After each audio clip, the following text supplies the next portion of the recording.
ചിലപ്പോഴൊക്കെ നമ്മൾ ചില ആളുകളെ കുറ്റപ്പെടുത്താറില്ലേ, അത് ചെയ്യുന്നില്ല ഇത് ചെയ്യുന്നില്ല എന്നൊക്കെ പറഞ്ഞിട്ട്.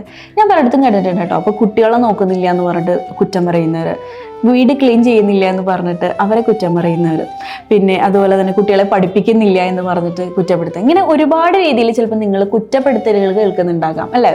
പക്ഷേ ഞാനൊരു കാര്യം പറയട്ടെ, ഓരോരുത്തരുടെയും പ്രയോറിറ്റീസ് വ്യത്യാസമാണ്. ഇപ്പോൾ ചില ആളുകൾക്ക് കുട്ടികളെ നോക്കാൻ നല്ല രീതിയിൽ നോക്കാൻ ഇഷ്ടമുണ്ടാവും, അവർ ആ രീതിയിൽ നോക്കും. ചില ആളുകൾക്ക് കുട്ടികളെ നല്ല രീതിയിൽ പഠിപ്പിക്കാൻ ഇഷ്ടമുണ്ടാവും, അവർ ആ രീതിയിൽ നോക്കും. ചിലപ്പോൾ ചിലർക്ക് നല്ല രീതിയിൽ ക്ലീൻ ചെയ്യാനൊക്കെ ഇഷ്ടമുണ്ടാവും, അപ്പോൾ അവർ ക്ലീൻ ചെയ്ത് നല്ല രീതിയിൽ ചെയ്യും. അപ്പോൾ എല്ലാവർക്കും എല്ലാ കാര്യത്തിലും പ്രയോറിറ്റീസ് ഉണ്ടാവണമെന്നില്ലേ? പ്രയോറിറ്റീസ് എന്ന് പറഞ്ഞു കഴിഞ്ഞാൽ ചില കാര്യങ്ങളിൽ മാത്രം ഇഷ്ടപ്പെടുന്നത്, അല്ലെങ്കിൽ ചില കാര്യങ്ങളിൽ മാത്രം നമുക്ക് എന്തുണ്ടാവും, ഇമ്പോർട്ടൻസ് ഉണ്ടാവും എന്ന് വിചാരിച്ച് മറ്റുള്ള കാര്യങ്ങളിലൊന്നും അവർ മോശമാണെന്നല്ല കേട്ടോ. അപ്പോൾ ഒരാളെ കുറ്റപ്പെടുത്തുന്നതിന് മുന്നേ ചിന്തിക്കുക, നമ്മളുടെ പ്രയോറിറ്റീസ് എന്താണ്. അവർക്ക് ഇല്ലാത്ത പല കാര്യങ്ങളും ചിലപ്പോൾ നമുക്ക് ഉണ്ടാവില്ല. ഓക്കെ, അവർക്കുള്ള ഒരുപാട് കാര്യങ്ങൾ, ഒരുപാട് ഗുണങ്ങൾ ചിലപ്പോൾ നമുക്ക് ഉണ്ടാവില്ല. അതുകൊണ്ട് ഒരാളെ കുറ്റപ്പെടുത്തുന്നതിന് മുന്നേ ഓർക്കുക, പ്രയോറിറ്റീസ് എല്ലാവർക്കും വ്യത്യസ്തമാണ്.